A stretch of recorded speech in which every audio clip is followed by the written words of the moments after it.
Is Mike Sullivan. I'm a former IRS agent and teaching instructor. Welcome to my YouTube station. It's the home of the 5 minute or less a video. I don't like to speak too long. You're not going to listen to it, so I get right to the point. A little housekeeping first. I've worked at IRS for a decade. I've been in private practice for 4 decades. I've worked over 10,000 cases. I'm a national expert in IRS resolution matters. You can contact me by looking at the description section. We have a whole team of former IRS agents who can go ahead and remedy any tax problem you have. I myself was a former revenue officer. I taught the offer program. I was nasty. I used to file federal tax liens. I used to levy people and take their bank accounts and take their wages. I had to. That, in fact, was my job, but we didn't do so without warning. So today I want to tell you how you can stop IRS and not be levied and not have a wage garnishment. So this video pretty much is just telling you how to stop IRS. It's very simple. You just call them.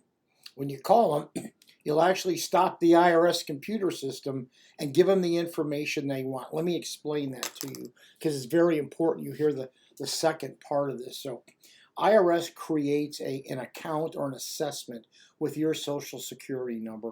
It gets placed on the IRS collection portal for enforcement action. It's called the K2 computer system. That's CADE, K2 computer system.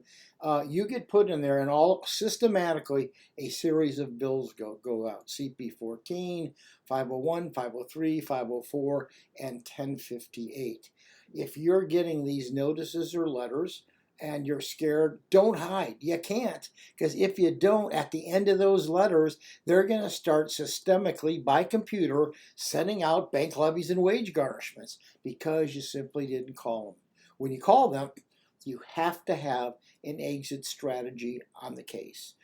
IRS is going to ask for a current financial statement. If you're calling the service center, which most of you are, you're calling the 1-800 number, they're going to require the 433F.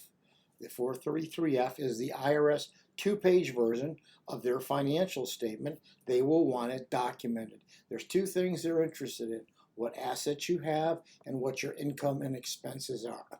When you call them, they're simply going to take, if you have the documentation, they're going to want to know what your income and expenses are, and they're going to make sure that you live within your means. What does that mean, living within your means? IRS will dictate to you how much you can spend on half of your expenses for food and clothing, for housing and utilities, for car payment, and for operation of your car. They pretty much control what you can spend. If you're spending over and above that money, okay, IRS wants that on a monthly basis from you. So you can go ahead and pay that money, or you can just make a 6-year payment plan, 5432 IRS. So if you want to stop all the letters and notices, call them and resolve the case. Now, if you have nothing and you have a small case, call them yourself. You have nothing to lose. But I'm going to tell you now, if you owe substantial debt, maybe over 50,000, 40, 50, and up to millions of dollars, you don't want to do this yourself because you don't know what you're in for when IRS reviews a more complicated financial statement, and they're going to want to collect the money.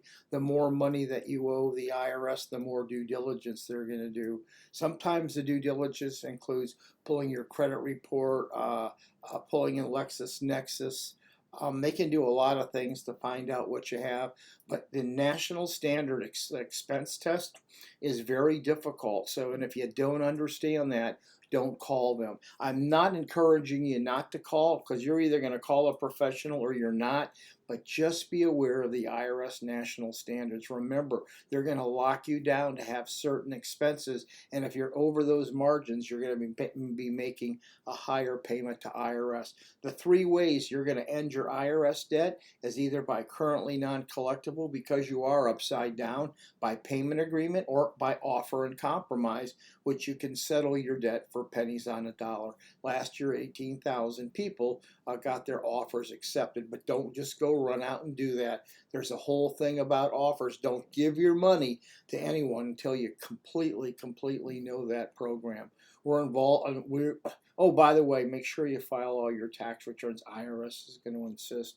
We can represent you, give you a consultation. Just make sure you make a call. You'll stop all the confusion in your head and you won't have to worry anymore. Anyway, you're welcome to call us. You can give us a comment. My information is in the description section. Yeah, don't get all caught up in this. Just relax. Find out and take care of it. Stop being burdened by this. Thank you very much. I always appreciate comments, and it's a subscription. Thank you.